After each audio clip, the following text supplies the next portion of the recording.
ये अपनी जेब में आप रखेंगे तो कहीं किसी प्रकार का अनिष्ट नहीं हो सकता और पूर्ण विचन सिद्धि वाक सिद्धि आपके जीवन में रहेगी। इसलिए इसको संभाल करके रखना है।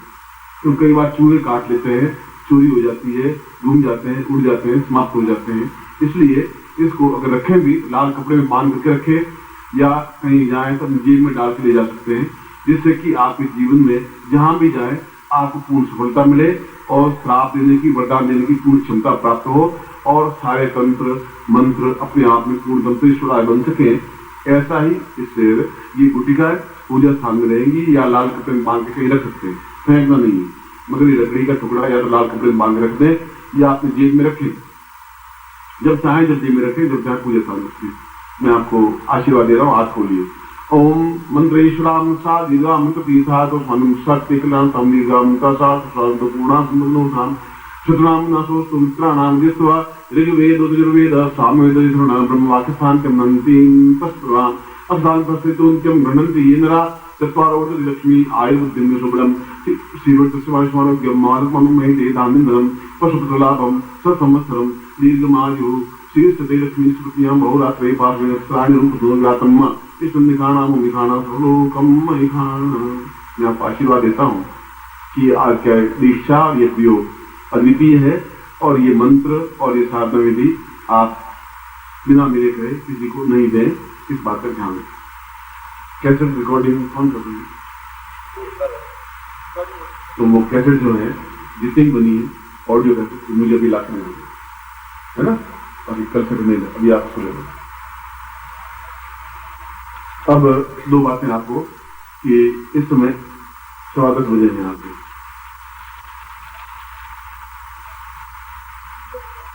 प्रत्येक साधक इस पंचोपचार पूजन को करेगा, लेकिन एक बात है कि जोर से जय घोष बोल के आपको करना है, सामान्य रूप से नहीं।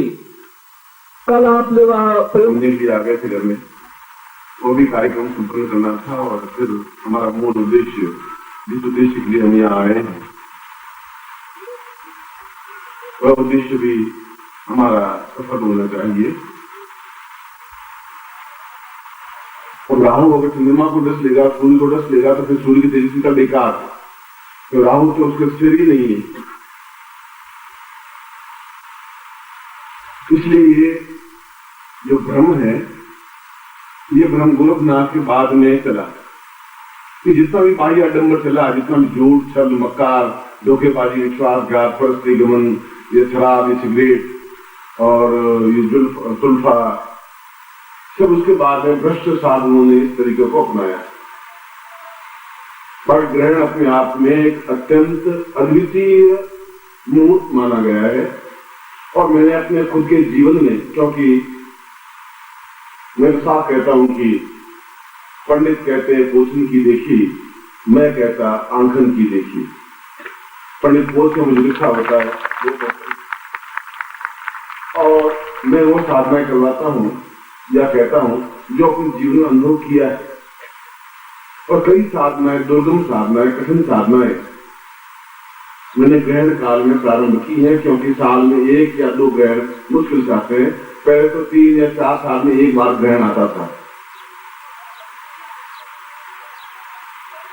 ये आवश्यक नहीं ग्रहण दिखाई दे या नहीं दे, आवश्यक नहीं मुझे अमेरिका यहाँ दिखाई दे या नहीं दे, या लंदन की सड़कें दिखाई दे या नहीं दे, मगर ग्रहण है तो है, समय है तो है, हवा है तो है। हवा मुझे दिखाई नहीं दे रही है, आप हवा को देख नहीं सकते, मगर ये भी नहीं कह सकते हवा नहीं है। देखी हुई देखेंगे तभी हम मानेंगे। तो आप हवा को दिखा कर मुझे बता दीजिए ये हवा है, आप मुझे बताइए। हवा को आप दिखा नहीं सकते, मगर हवा है ये एहसास हम करते हैं, उसके बिना हम जीवित नहीं रह सकते।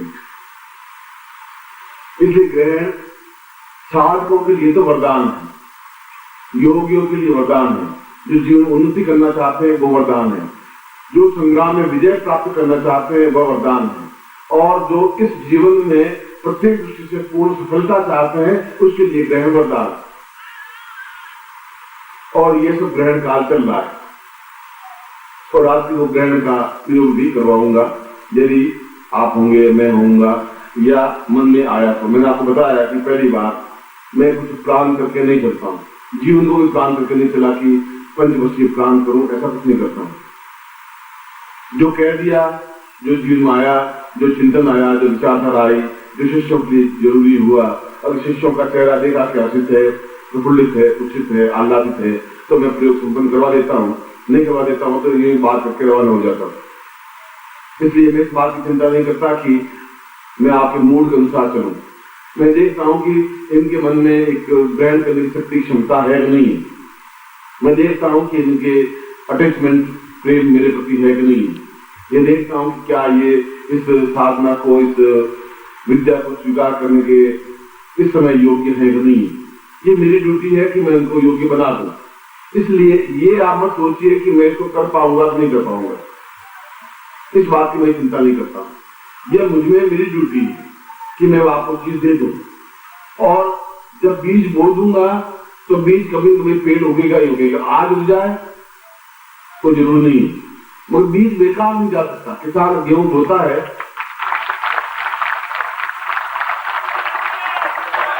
तो उसको पूरा भरोसा होता है कि मेरा एक बीज बाली जब उगेगी 100 बीज लेकर के पैदा होगी, उसको पूरा भरोसा होता है। और मुझे पूरा भरोसा है कि बीज बोया है या बेकार जा नहीं पा रहा है, जाएगा भी नहीं, क्योंकि खाद, पानी, मिट्टी, हवा, किसान, ये सब कुछ सही है और जो भूमि है वह सही है। इसलिए सही भूमि पर बीज बो रहा हूं, इस बात का मुझे एहसास है, इस बात की मुझे क्षमता है।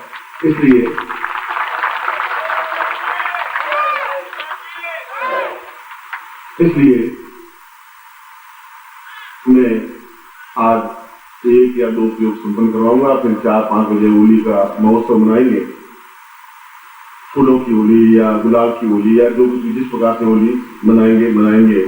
उस बार रात्रि में एक चंद्र ग्रहण प्रयोग होगा, तो देखेंगे, वो प्रयोग करवाएंगे। क्या होगा, कितना होगा, मैं आपको पहले कुछ बता नहीं सकता। मैंने कहा कि मूड हुआ 6 बजे भी आके बैठ जाऊंगा, मूड नहीं हुआ 12 बजे आके बैठ जाऊंगा, मूड हुआ तो वापस नहीं आऊंगा। यह तो मेरे ऊपर न किसी का कर्जा है न ऋण है। अगर मैं देता हूं तो देता ही हूं, लेता आपसे कुछ नहीं हूं, न लेने की इच्छा रखता हूं, न लेने की भावना है। आप बनिए हैं और आप बच्चों के साथ सोचते रहे, आप सोचते रहे। जिंदगी में मैं भी आपकी जगह ही बैठा था, गुरु ऊपर बैठे हुए थे, मैं नीचे बैठा हुआ था। मैं इस जगह से गुजरा हुआ हूं, मैं देख चुका हूं शिष्यत्व क्या होता है, मैं जीवन अनुभव कर चुका हूं, मैं जीवन पालन कर चुका हूं। शिष्यत्व क्या होता है, समर्पण क्या होता है, गुरु के इच्छा पर कैसे फना किया हो सकता है, अपने शरीर को कैसे बलिदान किया जा सकता है, अपने आप को उत्सर्ग कैसे किया जा सकता है। जीवन पर का अनुभव किया है, देखा है, और पूरी जवानी ताकत सारी हिमालय के पत्थरों पर रगड़ करके बिताई है।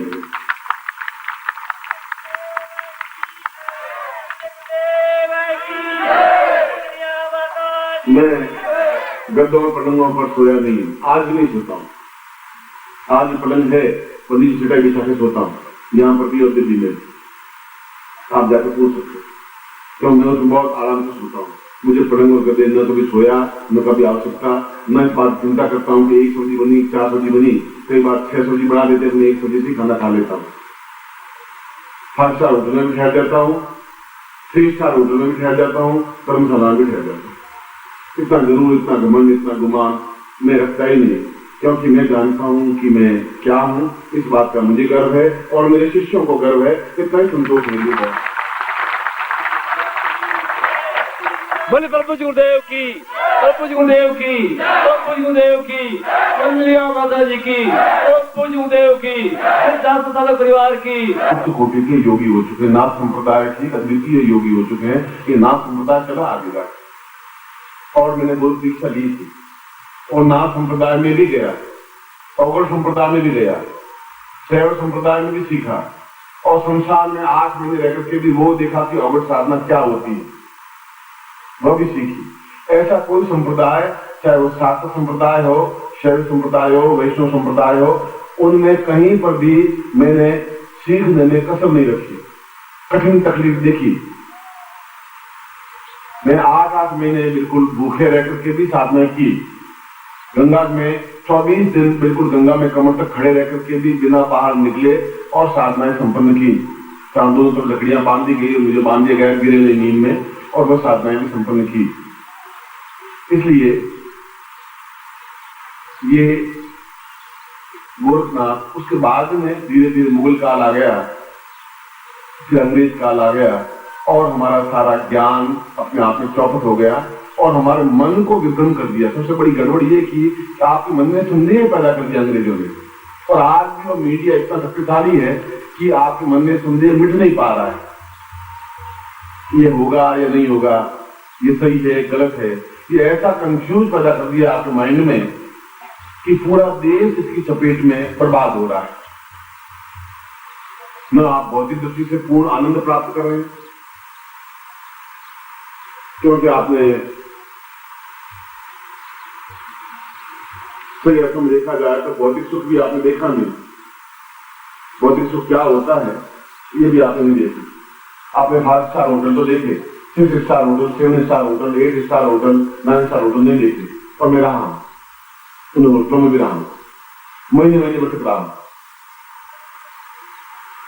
वो जीवन भी देखना है। मैंने कल भी बताया था, कल शाम को डिस्को वाली बात बताई थी, तो उनके सामने बताइए, कुछ छुपा करके बात नहीं की, वो उसमें प्रेस थे।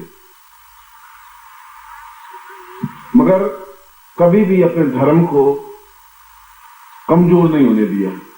स्वधर्मे निधनम श्रेय पर धर्मो भयावह। अपने धर्म ही श्रेष्ठ है, दूसरा धर्म मेरे लिए भयावह है। अगर मरूंगा तो मैं, गांधी ने कहा है कि मैं सभी धर्मों का आदर करता हूं, मगर मुझे ये गर्व है कि मैं हिंदू हूं, इस बात का मुझे गर्व है।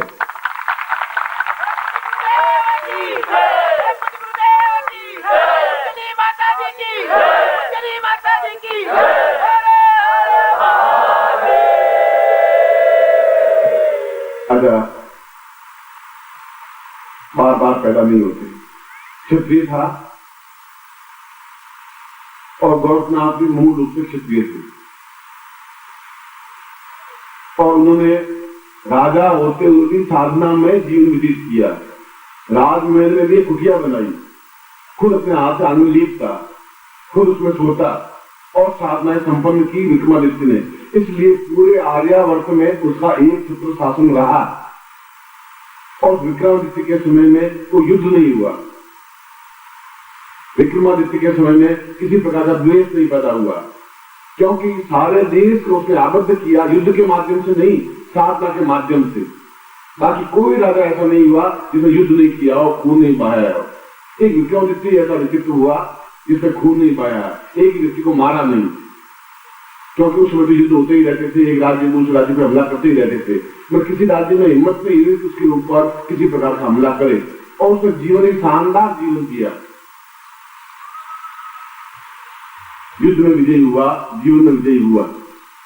और हम जीवन में परास्त हो रहे हैं, हम जीवन में पग पग पर लांछन सहन कर रहे हैं। आप खुद अपने मन में सोचें कि आप पिछले 6 महीने में कितनी अधिक तकलीफों में व्यतीत हुए। हर बार कोई भी तकलीफ आपके सामने आई है, चाहे रोग, चाहे ऋण, चाहे कर्जा, लड़ाई झगड़ा, परेशानी, बाधाएं, अड़चने, कठिनाइयां। कोई भी क्षण आपका ऐसा नहीं बीता जो बिना तनाव से बीता है। ऐसा क्यों हो रहा है? आपका सक्षम गुरुत्व है, आप योग्य हैं, फिर ऐसा क्या है? तो विक्रमादित्य ने गोरखनाथ के पास पहुंचे और अपने आप में अवधूत योगी थे, सही अर्थों में योग के जानकार थे। योग का मतलब है 2 चीजों को मिला देना, चीज दे देना। योग का अर्थ है प्रदान कर देना, वह नहीं लेने की क्षमता हो तब भी दे देना।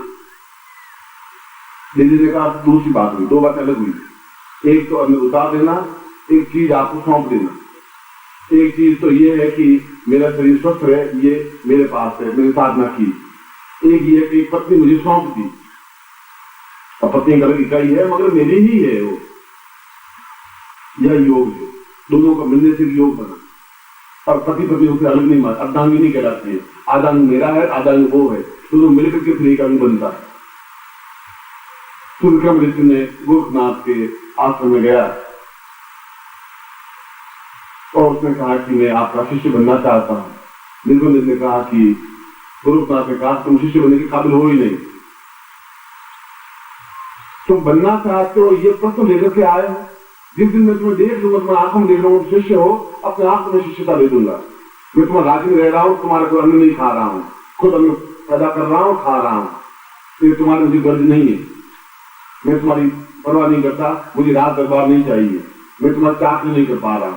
उनमें क्षमता है और वो ये जानता था कि यदि कोई उच्च कोटि की चीज दे सकता है, हालांकि उससे पहले विक्रमादित्य ने कई साधनाएं की, संपन्नताएं की, श्रेष्ठता प्राप्त की, अद्वितीय साधक था और हमसे ज्यादा विद्वान था, हमसे ज्यादा साधनात्मक था।